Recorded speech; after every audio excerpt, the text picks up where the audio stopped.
Wednesday again, and that means we've got another weird and wacky movie. When it comes to wacky and cheesy horror movies, one decade does it best, the 80s.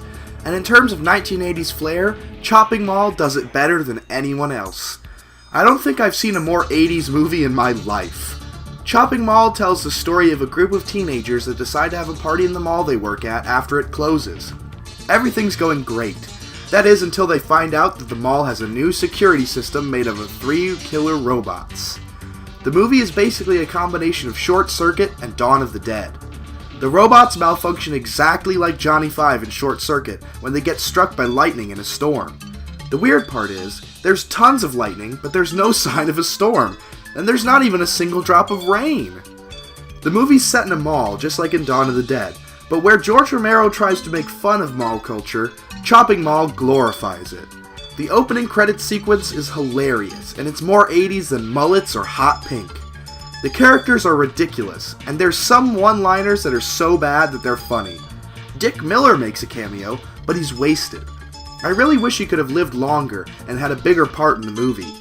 Having him as a grouchy old man to get dragged along by a bunch of party-loving teenagers would have made this movie perfect. The movie, despite being connected with Roger Corman, is barely exploitative. I mean, sure, there's some boobs and one girl gets her head blown up, but otherwise, the violence is pretty minimal. There's moments of comedy, but for the most part, it seems like they're accidental.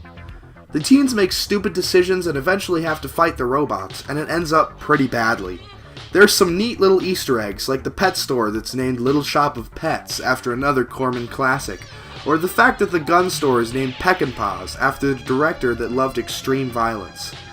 It's a really lighthearted and cheesy movie that feels marvelously dated.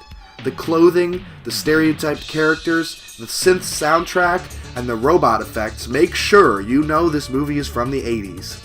So, if you want to watch a fun, retro horror movie, Chopping Mall is just right. Give it a try, and... Thank you. Have a nice day.